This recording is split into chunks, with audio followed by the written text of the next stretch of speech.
Black bean garlic is a classic sauce in Cantonese cooking. It's awesome with seafood, and it's particularly awesome with beef. But if you do love this bottled stuff, and really, I don't blame you, it's only because you haven't tried to make it yourself yet. Because once you do, I promise that there's no going back to the LKK. You can make a big batch and use it as a base for stir fries, obviously, the intended use case. But especially with this homemade stuff, it's absolutely something that you can totally go nuts and get creative with.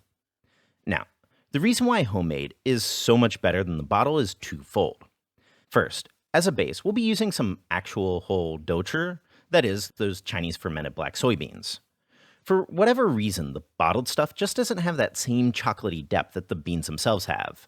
But I promise you that these guys are pretty much just as available worldwide as the Lee Kum Kee is.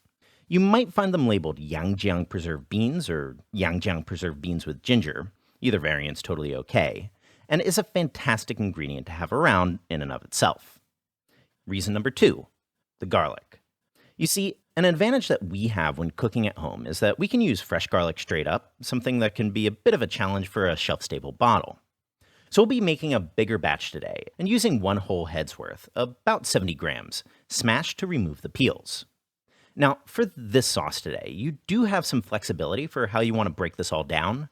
Mincing is quite common, and feel free to use a food processor if that's more your thing, but we are going to be pounding in a mortar. So, to start, just toss in that garlic along with a teaspoon of salt, also together with some Chenpi Chinese aged tangerine peel. So, yeah, I guess this might be advantage number 3 to the bottle, because these guys are a fantastic addition that you sometimes see in these black bean sauces, and it's something that we quite like. To prep them, first soak about 3 grams of Chenpi in cool water for about an hour or so till soft, then thoroughly scrape off that bitter white pith. Quick word that this so-called tangerine peel is another thing that should be Chinese supermarket available, and it's also around online. But if you are having some sourcing troubles, feel free to swap for a similar amount of orange zest, or just skip it. Either way, just mince that all up and toss it in with the garlic. Then just pound, pound, pound, and go in with 2 tablespoons worth of your fermented black soybeans, 2 shallots, 3 tablespoons of sugar, and a teaspoon of chicken bouillon powder, or alternatively a bit of MSG. Then, once that's all good and pasty, something a bit like this, mix in 2 tablespoons of oyster sauce, 1 tablespoon of soy sauce, and just like that, you've got yourself a nice homemade garlic black bean sauce. So let's show you how to use it. Now, one of the most classic stir fries using this sauce is probably this one with beef, which is one of doucher's best friends. To make it, we'll be using 200 grams of beef, thinly sliced into 2mm sheets against the grain, and giving that a quick marinade. To tenderize, we'll first toss in a 1/4 teaspoon of kansui, Chinese lye water, but do feel free to swap that for a similar amount of baking soda if you need.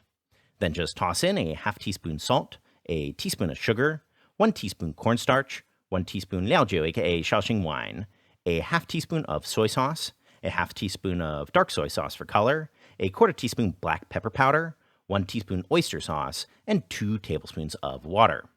Just do a real bang-up job, really mixing in that marinade, till the beef absorbs all that water, coat with about a teaspoon of oil, and set that aside. Next up, aromatics. 1/2 inch of ginger cut into slices, 3 scallions, white and green parts separated, both cut into about 2-inch sections, 1/4 of an onion cut into 1-inch chunks, a 1/2 a green mild chili cut into diamonds, a 1/2 a red mild chili also cut into diamonds, and feel free to use the bell pepper equivalents, or just one color or the other, if need be. So, now to fry that beef. Now, if you do feel like passing this guy through oil here, definitely feel free to. But today, we are just going to be doing a brief oily pre-fry instead. So, just toss in about 1/3 cup of oil to a pot and heat that up over a high flame. Once it's hot enough that bubbles are rapidly forming around a pair of chopsticks, about 180 centigrade, go in with the marinated beef. Give it a brief stir fry over a high flame for about 45 seconds till basically cooked, then dip it all out, oil and all, over a strainer filled with all of your aromatics, sans the scallion greens. Then, same walk, toss in another 2 tablespoons of oil, and over a medium-low flame, go in with 2.5 tablespoons of your garlic black bean sauce. Give that a fry until the oil separates, about 1 to 2 minutes, then up the flame to high. Swirl in a tablespoon of liaojiu, aka Shaoxing wine, over your spatula and around the sides of the wok. Quick stir, then toss in the beef and the aromatics. Fry that all together for about 30 seconds or so.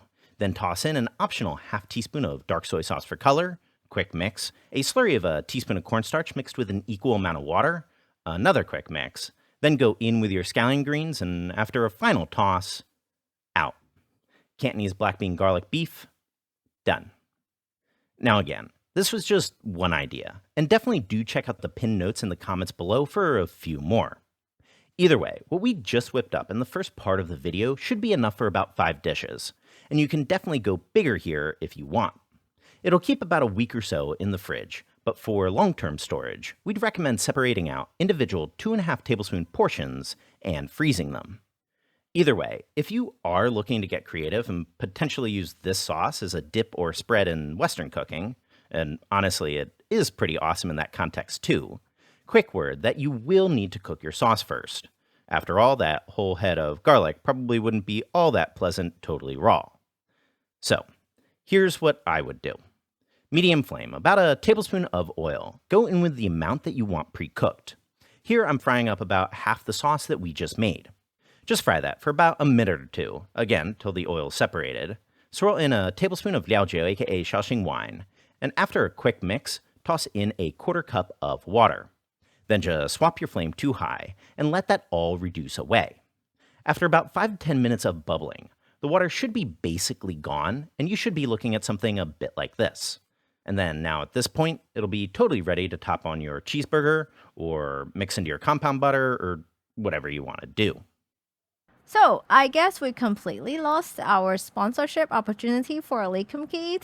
While we are not the biggest fan of this product, but Lee Kum Kee does make really good hoisin and char siu sauce, and their oyster sauce are also pretty decent. So right, check out the recipe in the description box. A big thank you for everyone that's supporting us on Patreon, and of course, subscribe for more Chinese cooking videos.